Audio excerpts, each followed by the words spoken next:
Why don't you tell us a little about some of the regulations where it applies to technology? Yeah, so I would love to do that. I was decided to talk about the regulations of 201 CMR 17, which was implemented in Massachusetts back March 1st, 2010. That's when all corporations in Massachusetts had to become in compliance. And what it's dealing with is the personal information of residents of Massachusetts. So what is personal information? Personal information is the first name and last name coupled with some of the following information: your social security number, your address, your account number, a financial account number, or your financial log-on number, in order to get into the into an online banking or something like that. That's considered personal information. Now, does that also apply to employees? So protection of personal information of employees as well? If they're a resident of Massachusetts, it certainly does. So you can see how this would actually affect every business. Every single business. Absolutely. So some of the requirements on 201 CMR 17 to be in compliance are that you have to have some type of intent to show that you're going to try to prevent that breach of personal information. And the way that Massachusetts wants you to do that is they want you to create a written information security program, or what they refer to as a WISP.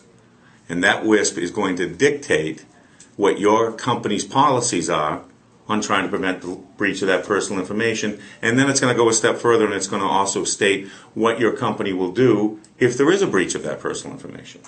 So pretty comprehensive. I'd imagine that companies struggle with trying to put this together if they have small or single IT people within their organization. Absolutely. And the thing is they have to go and dissect the law, which is 93H, 201 CMR 17 is the interpretation, and then they have to dissect the interpretation and put all that in a written information policy that they're going to adhere to. We don't want you putting anything in that policy that doesn't make sense to adhere to in your company.